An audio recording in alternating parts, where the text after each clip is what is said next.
This morning, the President and Secretary of State insist there is evidence that coronavirus originated in a lab in Wuhan, China. But CNN has learned that intelligence shared among top U.S. allies contradicts that theory, calling it highly unlikely. Joining us now is Senator Angus King, an independent from Maine who serves on the Intelligence Committee. Senator King, great to have you with us this morning. We'll get to China in just a minute, but I'd like to start with the fact that you're there. You're in Washington. The Senate is in session, and not everyone's particularly happy about that. Dick Durbin, the number 2 Democrat in the Senate, said, quote, "I don't think we should have come back. Coming back for Mitch McConnell's former intern to get promoted to the second highest court in the land doesn't fit the prescription of a national emergency." He's talking about the fact that you're there for confirmation hearings for Judge Justin Walker to the D.C. Court of Appeals. How do you feel about this? Well, I feel the same way. I don't mind coming back. I came down yesterday. I'm glad to be here. But when people in Maine were talking to me, they said, now, when you go back, let's work on unemployment. Let's work on aid to the farmers. Let's work on the PPP or help for the lobstermen. Nobody said, Angus, we want you to go down there and confirm that unqualified judge for a lifetime appointment. I mean, it's ridiculous. Now, the other thing we are doing, John, that is meaningful is hearings on various nominees. I have a hearing later this morning on the nominee to be the Director of National Intelligence. But that could be done exactly the way you and I are talking right now.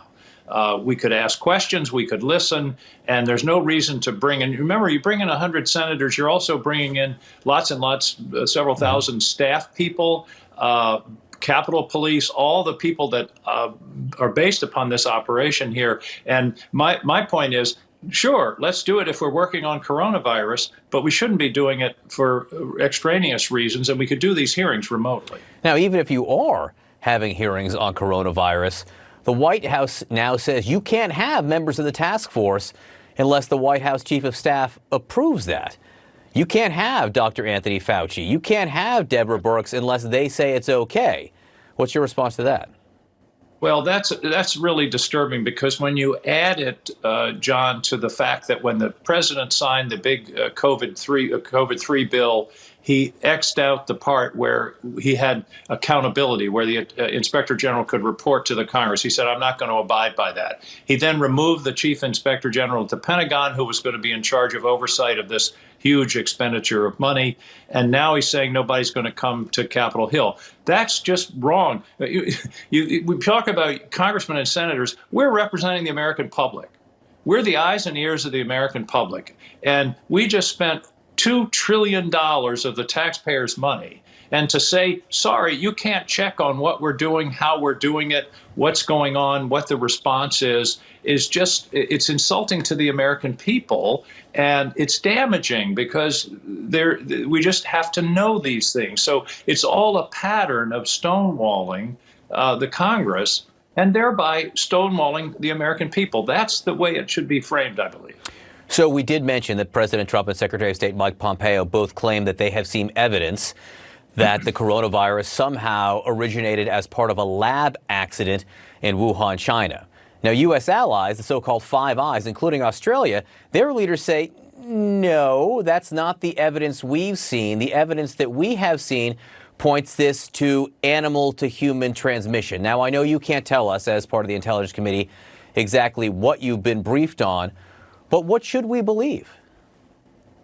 Well, I think what we should believe is what the intelligence community is telling us, and I haven't seen any recent intelligence on this in the last month or so. So, I can't. If the president and the Secretary of State have intelligence on this, then as a member of the Intelligence Committee, I want to see it. I'm entitled to see classified material. There are no limits on that kind of material being shared with the intelligence committees of the Congress. So it bothers me that for the president or the Secretary of State to assert in such certainty, in fact, I think the president said a high degree of certainty without at least sharing with the Intelligence Committee on a closed, classified basis what the basis of that is. And like I say, I haven't seen it. I can't contradict it, except I'm damn sure going to try to see it over the next week or so. And if we can't get it, then that raises serious questions about the basis of those assertions. And again, just to be clear, CNN is reporting the Five Eyes, including Australia, saying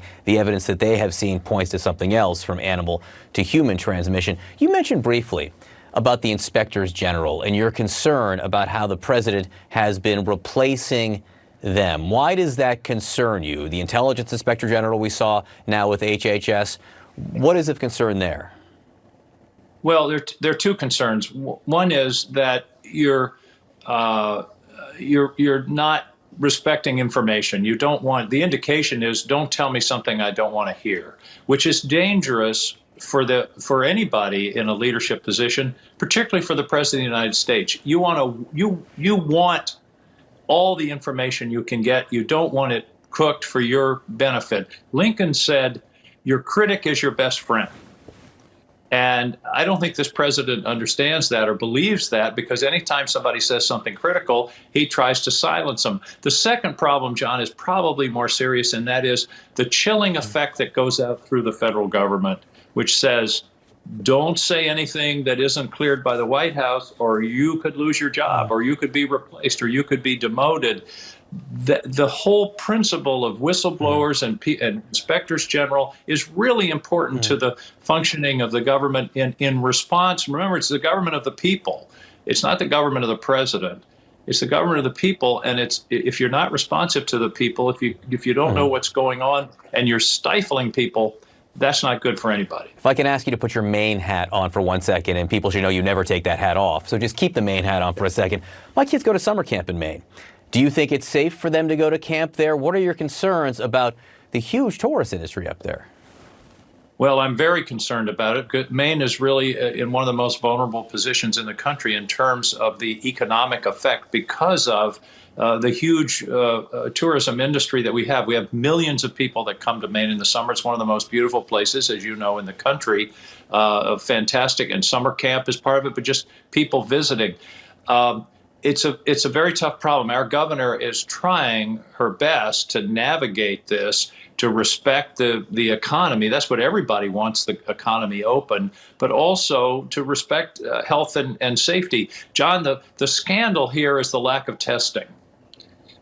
This whole opening up without adequate testing, which we don't have now, is a crapshoot. The governors are flying blind. If we had adequate testing and tracing, we could open up a lot more safely. But I'm very worried about the summer in Maine, and I think we're going to have to really wrestle with that over the next month.